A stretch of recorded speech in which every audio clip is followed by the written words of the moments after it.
3, 2, 1. Here we go!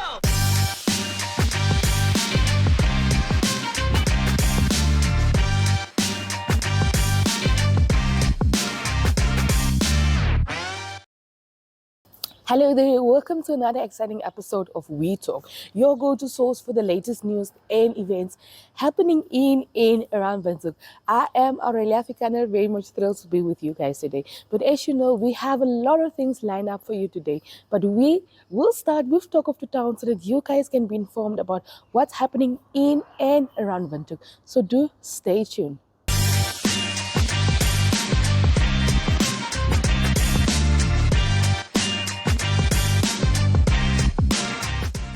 Speaking at the Commonwealth Youth Council Dialogue in Windhoek at Country Club, Minister of Youth Sanet Steenkamp emphasized the importance of mental health, stating, "It's okay not to be okay. It's okay to say today I'm putting myself first."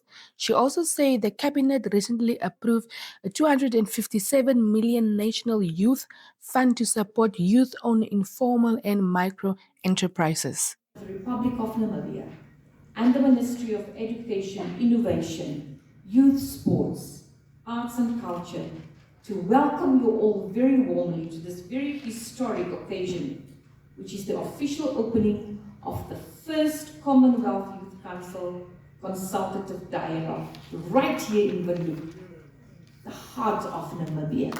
Welcome. We welcome you with open arms and firm handshakes with eye contact as a friend, as a partner, and a proud member of the Commonwealth family. The presence of so many esteemed leaders and youth champions gathered in this room is a truly powerful and profound reminder that this platform carries both vision and responsibility. And I think it was clearly spelled out by the former speakers, especially Mr. Robinson. Allow me to say that we see you not just as visitors. You've now become part of the Namibian family, and we pray that over the next few days, we will have a shared journey towards meaningful, inclusive, and sustainable youth development discussions with tangible actions. This is a moment of immense pride, but more than that, it's also creating opportunity for all of us to network, to learn, and to grow over the next week.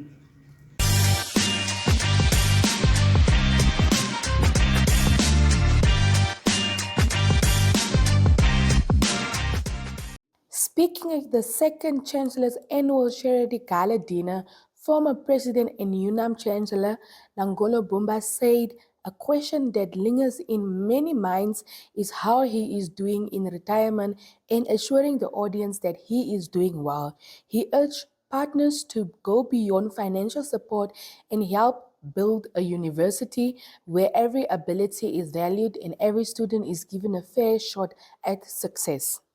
UNAM Foundation or the University of Namibia.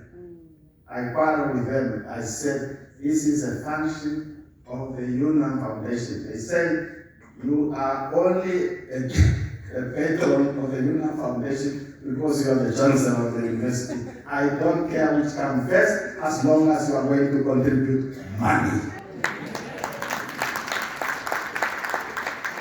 Having had the privilege of serving our nation in many capacities, I remain convinced that education is the ultimate foundation for future development and success, both at individual levels as well as collective levels. Furthermore, education promotes human dignity, inclusion, and open gateways to the future. The future we choose to build together as a nation. Therefore, while our Constitution promises equality, that promise can only be realized when every young person, including those living with disabilities, can have the opportunity to study, graduate, and pursue their dreams and ambitions without barriers. However, Equality in education will not be possible if large numbers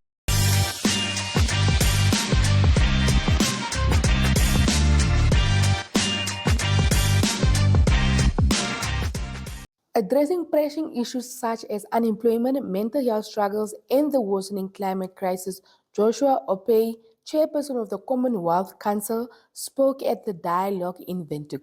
He pointed out that despite having an office in England, the CYC executive team skills lack the necessary right and approval to operate from there, highlighting the gap between promises and practical support. Through your support, like the incredible support that we've seen, we have successfully led grassroots projects, including rallying over 300 young people to lead artificial intelligence workshops in their countries, reaching more than 5,000 young people and making sure that they are able to get to know more about artificial intelligence and how they can leverage all the potentials that AI brings. We've hosted global events such as convening conversations at the EcoSoc Forum on making the digital boom work for young people, where we had ministers of state and development partners present. And we've also launched the Commonwealth Leadership Series, which we launched in London in March, on the site of the Commonwealth Young Leaders Summit at the London School of Economics. This has all been through your support. We have reinforced the CYC's digital footprint by launching or getting an address on the World Wide Web, which was through getting a new website for the CYC. And it was launched by the then Secretary General, Right Honorable Patricia Scotland.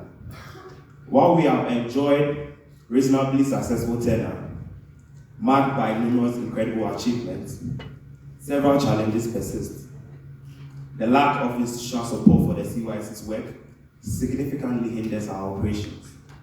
The absence of dedicated support results in good ideas remaining unrealized, executives often constrained and forced to shelve the most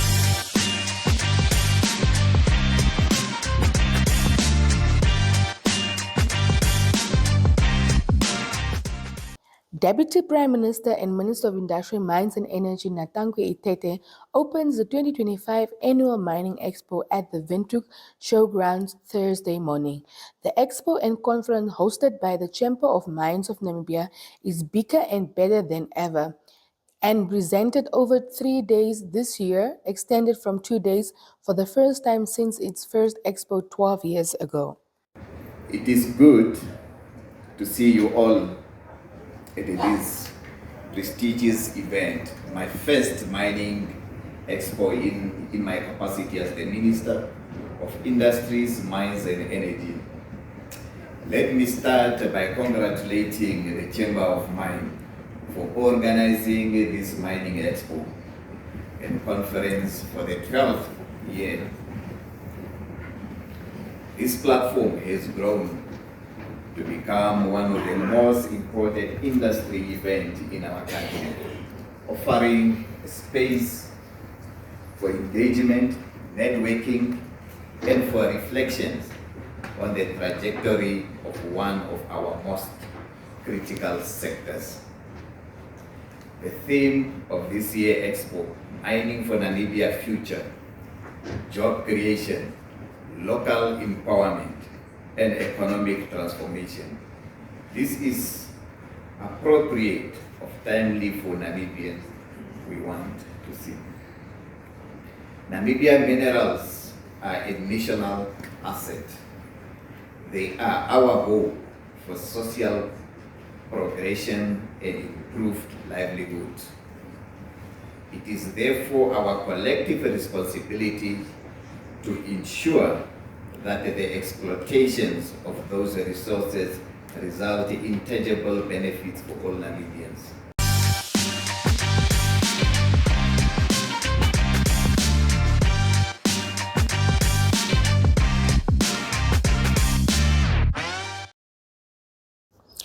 And I hope that you guys are informed about what's happening in and around Windhoek. But as you know, problems they never feel. Communities do cry.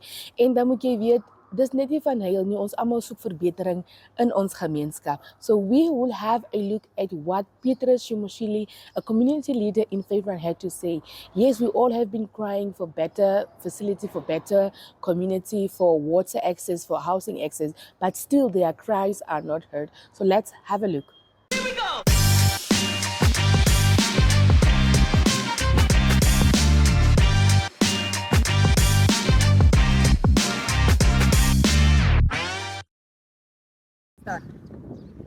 Thank you very much. My name is Paulus Shimooshili. I'm a community leader of Five Friends. I've been in Five Friends now for plus minus 5 years. Now I've been in Okahandja for about 10 years. So what is currently happening is that in Okahandja at large, we experience what we call leadership vacuum. We don't have serious leadership, and let's see that people don't understand what are they doing in offices as a local authority councillors. If you check behind me here, this is not only in Five Friends. In Okahandja, you really find that this garbages piling up everywhere. There is sewerage running all over, and we are currently even with that money in the treasury. We don't now understand why such things are happening. So it's very disheartening because people not receive service from local authority. Now, for example, the last time we saw a truck cleaning here, is either there will be a swapo lorry whereby the president is coming to Okahandja, and since after elections we never saw anything happening as far as garbages and sewerage and other things are concerned. So as far as the government is concerned, we are very grateful to say that at least there's a land tenure that there is, due to different stakeholders, is happening. However, the process is being again hijacked by people with ill intentions who want to enrich themselves, and we still have people who are left idle without plots. But as far as a community leader is concerned, we are trying to make sure that these people's needs are met. We are very serious. We are on the ground monitoring every situation, and we hope, because look for us, let's say the privilege that is the right. We hope that each and every person would at least one day sit in their house happy. And let's pass terms of protection. We no longer want people to be always buying tomatoes, but we want people to be making gardens at the backyards and something like that. We are hoping the new leadership that will be taking over after November will be serious. We want people who engage the community. We want people who understand that municipality is not a private being. Municipality is an institution, and the people, the residents, are equally stakeholders because they pay their revenue. The municipality gets money from us. So therefore, whenever something is happening, they should consult us and put up measurable decisions that are going to assist us. Thank you very much.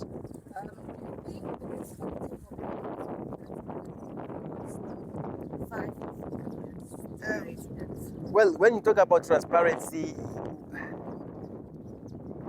you see, look at some municipalities, you even find people doing financial reports. We don't have such in Okahandja.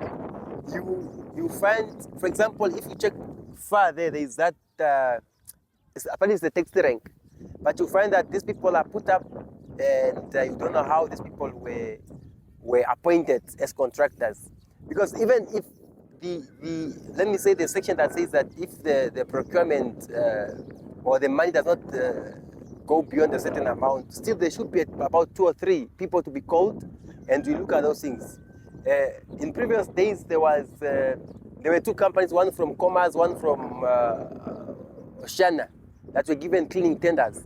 But when we engaging with municipality, we said we want at least people from our town to be first considered. Now, when you talk about the cleaning thing, I'm talking about that the person just needs a bucket, gloves, and they pick up the garbages, throw in the bucket and drop it. But they are going to get someone from Oshakati to come and do the cleaning here. That person will come with the relatives and so forth. So what about development and also job creation for people in Okahandja.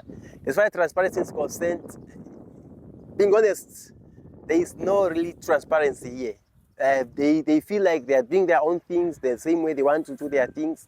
And but to make matters worse, look at what's happening with the Red Force. As far as a leader, I'm concerned that we need to take responsibility. People should be able to pay their debts. But now, one, the way Red Force was appointed is already vicious. We are asking who signed that agreement, because that would be the MC and the CEO. That agreement is, even when we discuss it, you could see that it was not clearly signed. The MC is saying, I'm not the one who signed this agreement. So, and these guys, they are here harassing our people. So as far as transparency is concerned, it's a big question in what's happening. And that's why, and even just the way we are dealing with our money, if you check the report, you could see that we are not clear with the auditors. They always raise a red flag, which is a factual thing what's happening in Okahandja. So I wish we could really get serious and run these people's institution as people's institution, not our own cooker shops. Apex Digital Solutions. Touching society through innovation. Apex Digital Solutions is a diversified ICT company that offers banking products, retail, document management, and enterprise IT support services and solutions. We provide a complete digital experience for all of our customers. Our mission is to deliver what matters to our clients and society as a whole in Namibia. Services: printing and document management, financial services solutions, retail point of sale, IT support services. For more info, contact us now. These items you are seeing is wash and dignity kits. And these are part of the number of items and services that form part of the humanitarian support for Namibia from the government of Japan. So these items were donated by Japan, and I think it's about 8.6 or million Namibian dollars. So this has already been launched by the Prime Minister and the Minister of Health. Now, so the items have started coming. The launch of the donation was what the Prime Minister did, and the items have started coming. So we came here to come and see them before it goes to the beneficiaries. Now, what was your other question, sorry? How they are going to be distributed Yes, to the beneficiaries. The ministry decides, not us. Yeah. So that one, First consignment. so that is just, this is just one of the concerns. And as Matthew, who is our wash specialist, mentioned, more are coming tomorrow. So the items have arrived in the port in Swakopmund, and they started arriving. So this is just the first consignment. Yeah. Now, how it will be distributed? We have a technical person Okay. here from the ministry who can provide information. Yeah, no, we have made a distribution list as to how we are going to take it out, because it's for the 4 regions. The cities now for the moment. It is the Sambesi, Maheke, Sambesi, Musati, and Kumene. So the request has already been made via the submission of our DD for primary health care, and that where we are receiving this, and the program manager for this and Russia. So we have already read a request to the national treasurer, because when the donation is being done, it must enter into the rules of the ministry. And then from there, the approval will come from the treasurer when we can disperse it. So we are still waiting for the answer from the national treasurer. I think sadly it will be, well, I mean, the response will come. WV Manufacturing. Established in 2013, WV Manufacturing, a proudly Namibian-owned company, focuses on innovation and quality in the construction industry. Aims to provide cost-effective, high-quality roofing solutions for all income groups. Specializes in lightweight steel, LWS, building technology and roofing solutions. Offers a variety of steel products including wall panels, roof trusses, and brick force. Plays a crucial role in infrastructure development, contributing to schools, hospitals and community center. Actively supports local sporting events and emphasizes equal employment opportunities for Namibians.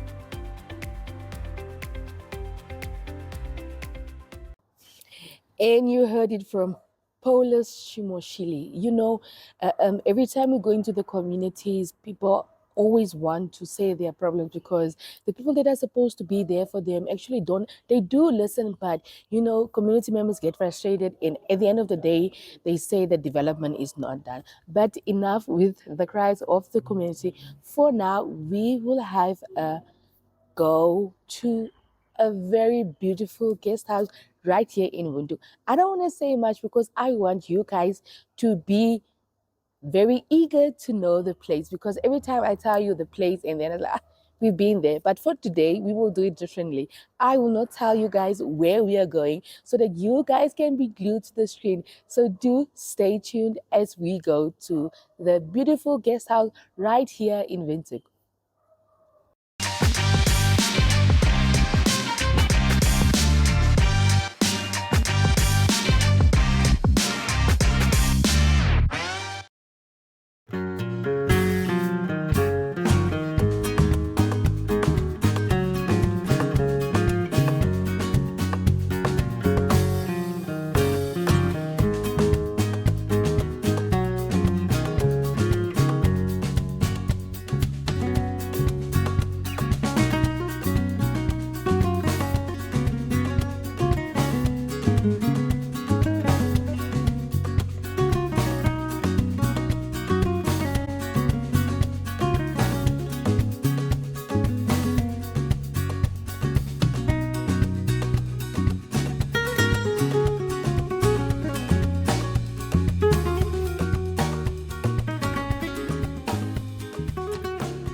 DB Space CC Namibia.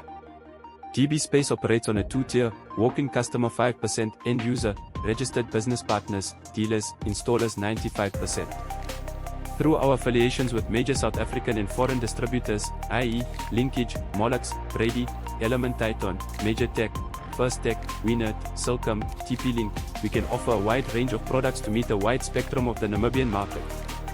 We aim to achieve world-class operational excellence for the benefit of our business partners, customers, dealers, and our employees.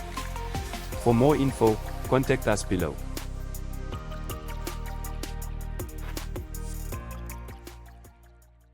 And unfortunately, we have come to the end of this week's We Talk episode. I hope you guys had fun. I hope you guys learned a few things. And I hope that you guys will always make a turn at the guest houses we pluck you with. Unfortunately, we don't have a virtual segment. As you know, winter just made a U-turn and there are not much events. And I know we always love to be in the bed when it's this cold, Netflixing and chill. But as soon as there are events, as soon as everything is back, we will have the We Chill segment. But don't forget to watch We Talk every Thursday on DSTV channel 285 and GoTV channel 25.